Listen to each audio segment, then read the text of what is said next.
India's number 1 varicose veins hospitals ఐబీసీను సంప్రదించండి. మీ నొప్పి లేని ప్రయాణాన్ని ప్రారంభించండి. నమస్తే, శ్రీ మాత్రే నమః, శ్రీ గురుభ్యో నమః. సుమన్ టీవీ ప్రేక్షకులకు స్వాగతం, సుస్వాగతం. నేను మీ Raghupriya, astrologist, psychologist, life coach, motivational speaker. ఈరోజు మనము జూలై నెల మాస ఫలితాలను తెలుసుకుందాము. ఇందులో భాగంగా ఈ మాసాన్ని మనము ఆషాఢ మాసము అంటాము. ఆషాఢ మాసము అంటే చంద్రుడు ఉత్తరాషాఢ పూర్వాషాఢ నక్షత్రంలో, అంటే చంద్రమానం ప్రకారము చంద్రుడు సంచరించే నక్షత్రాన్ని బట్టి ఆ మాసానికి ఆ పేరు వస్తుంది. ఇప్పుడు చంద్రుడు ఉత్తరాషాఢ నక్షత్రంలో సంచారం చేస్తుండగా ఈ మాసానికి ఆషాఢ మాసం అని పేరు వచ్చింది. అయితే ఆషాఢ మాసాన్ని అందరూ దేనికి పనికి రాదు, ఆషాఢ మాసంలో మనం ఏ పనులు చేసుకోకూడదు అనే భావన అయితే ఉంది. అయితే ఈ మాసంలో మనము పూజలు వ్రతాలు చేసుకోవచ్చు, కానీ గృహప్రవేశాలు, ఉపనయనాలు, నామకరణాలు లాంటి శుభకార్యాలనైతే మనము చెయ్యము. అయితే ద్వాదశ రాశుల వారికి ఈ మాసంలో అనగా ఆషాఢము శ్రావణము కలగలిపిన ఈ మాసంలో ఎలా ఉండబోతోంది, స్త్రీలకు ఎలా ఉండబోతోంది, ఈ రాశిలో అంటే ఒక్కొక్క రాశిలో ఒక్కొక్క రంగంలో ఉన్న వాళ్ళకి, స్త్రీలకు, పురుషులకు, పిల్లలకు, ఉద్యోగస్తులకు, వ్యాపారస్తులకు, రాజకీయ నాయకులకు ఎలా ఉండబోతోంది అని సవివరంగా మీకు తెలియజేసుకుంటున్నాను. తదుపరి రాశి సింహరాశి. ఈ రాశిలో ఉండే స్త్రీల ఆరోగ్యం, కిడ్నీకి సంబంధించి, మూత్రపిండాలకు సంబంధించిన సమస్యలతో ఎవరైనా బాధపడుతూ ఉన్నట్టయితే వారికి క్రమంగా పెరిగే అవకాశాలు కనబడుతున్నాయి. వెంటనే డాక్టర్ పర్యవేక్షణకు వెళ్ళండి, నెగ్లెక్ట్ చేసే ప్రయత్నం చేసుకోకండి. తర్వాత గర్భ సంబంధిత సమస్యలు కానీ లేదా అటువంటి ఇబ్బందులు ఏవైనా గతంలో ఉండడం కానీ లేదా ఇప్పుడు వచ్చే సూచనలు కానీ కనబడుతుంటే తప్పనిసరిగా వైద్య పరీక్షల కోసము వెళ్ళే ప్రయత్నం చేసుకోండి.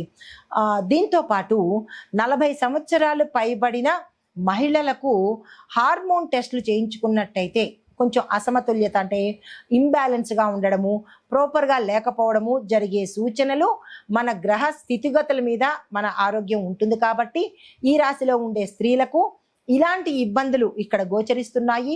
అలాంటి ఇబ్బందులు ఏ స్త్రీ అయినా పడుతూ ఉంటే తప్పనిసరిగా డాక్టర్ దగ్గరికి వెళ్ళండి. అయితే చిన్న చిన్న రెమెడీసు, పొద్దుతిరుగుడు గింజలతో చేసినటువంటి టీని కనుక సేవించినట్టయితే కొంత ఉపశమనం కలిగే అవకాశము.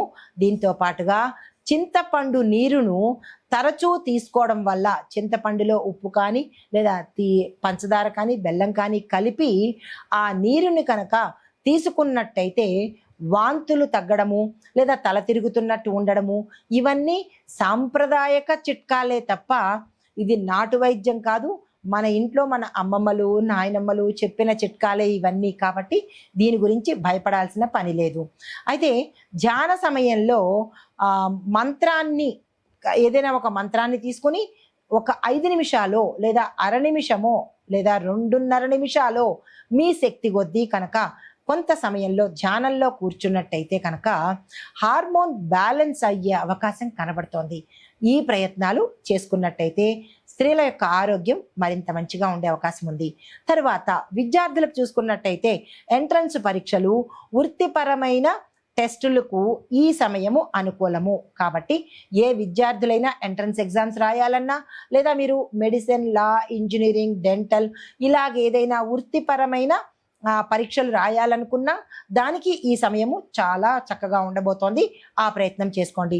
మ్యూజిక్, డాన్స్ ఇలాంటి కళలలో, ఇలాంటి విద్యలో ఎవరైనా ఉంటే కనుక వారికి గ్రోత్ కనబడే అవకాశం కనబడుతోంది.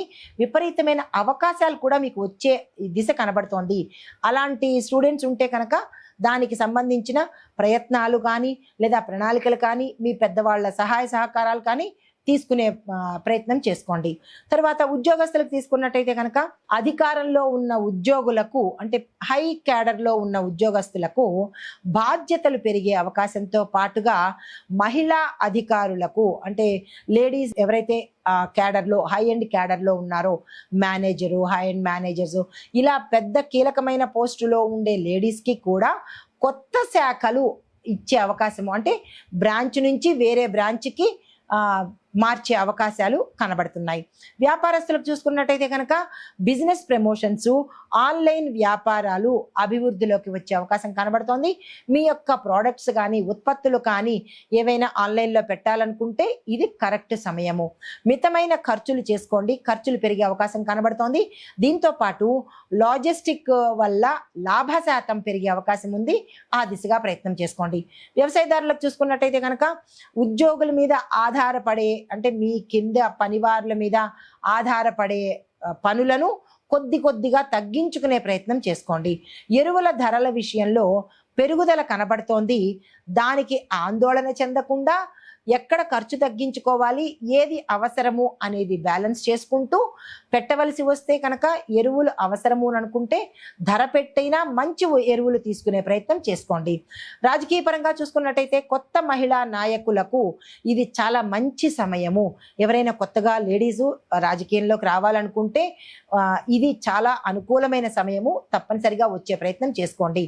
అయితే అధికార పార్టీలకు అండగా నిలిచే మహిళల యొక్క ప్రచారంలో ప్రముఖంగా మీరుంటారు. లేడీస్ ఎవరైనా క్యాంపెయినింగ్కి వెళ్ళడం కానీ, లేదంటే స్పీచెస్ ఇవ్వడం కానీ, సభల్లో ప్రసంగించడం కానీ, ఇలాంటిది ఎవరికైనా అధికార పార్టీకి మద్దతు ఇవ్వడానికి మీరు స్పీచెస్ ఇవ్వాలన్నా, వారితో ఉండాలన్నా, ఇలాంటి సమయంలో కనుక మీరు పనిచేసినట్టయితే మీ పేరు, మీకు గుర్తింపు వచ్చి మంచి కీలకమైన పదవులు వచ్చే అవకాశం కనబడుతోంది. ఈ మహిళా నాయకులు ఎవరైనా ఉంటే ఆ దిశగా ప్రయత్నం చేసుకోండి. అయితే వాతావరణ పరంగా చూసుకున్నట్టయితే కనుక ఆకస్మిక మేఘావృతంతో కూడినటువంటి వర్షాలు వచ్చే అవకాశం కనబడుతోంది. కండిషన్లో లేని వాహనాల మీద ప్రయాణాలు మానుకోండి. లేదా రిపేర్ చేయించుకునేనా, లేదా కొత్త వాహనాలు కొనుక్కునేనా, మీ స్థాయికి తగ్గట్టు, మీ స్తోమతకి తగ్గట్టు అలాంటి వాహనాలు వదులుకుని వేరే వాహనాల మీద వెళ్ళే ప్రయత్నం చేయండి. ప్రమాదాలు ఎక్కువగా గోచరిస్తున్నాయి. అయితే విద్యుత్ కోతలు ఉండవచ్చు కాబట్టి ఒక్కసారి ఎలక్ట్రిక్ విభాగాన్ని కూడా మీ ఇళ్లలో కానీ, ఫ్యాక్టరీల్లో కానీ, మీరు పనిచేసే కార్యాలయాల్లో కానీ ఎక్కడైనా సరే కొంచెం విద్యుత్తుకు సంబంధించిన ప్రమాదాలు ఎక్కువగా కనపడుతున్నాయి. జాగ్రత్తలు తీసుకోవడమా, పై అధికారులకు చెప్పడమా, ఇలాంటివి ఏవైనా ఉంటే కనుక తక్షణ చర్యలు పాటించుకునే ప్రయత్నం చేసుకోండి. కుటుంబపరంగా చూసుకున్నట్టయితే కనుక ఇంట్లో పురుషుల ఆరోగ్యం కొంత బలహీనంగా ఉండే అవకాశం కనబడుతోంది. వారి ఆరోగ్యం పట్ల జాగ్రత్తలు తీసుకోండి.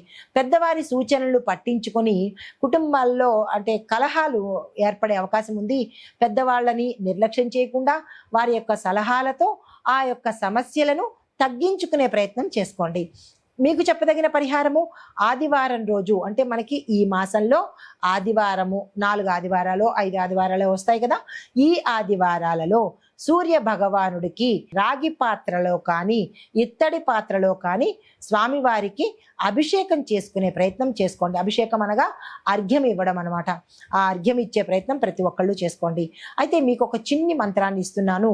ఓం ఆదిత్యాయ నమః అనే మంత్రాన్ని 12 సార్లు ఈ అర్ఘ్యం ఇచ్చేటప్పుడు చదువుకున్నట్టయితే ఎటువంటి జాతక దోషాలున్నా, అనారోగ్య దోషాలున్నా, తరువాత రాజ పదవులను ఇచ్చేది కూడా సూర్యభగవానుడే కాబట్టి ఆ పదవుల్లో ఇబ్బందులున్నా కానీ సమసిపోయి సానుకూలమైన ఫలితాలు పొందే అవకాశం కనబడుతోంది.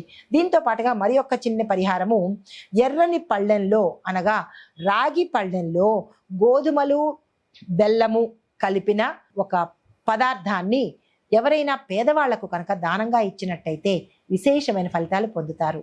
నమస్తే.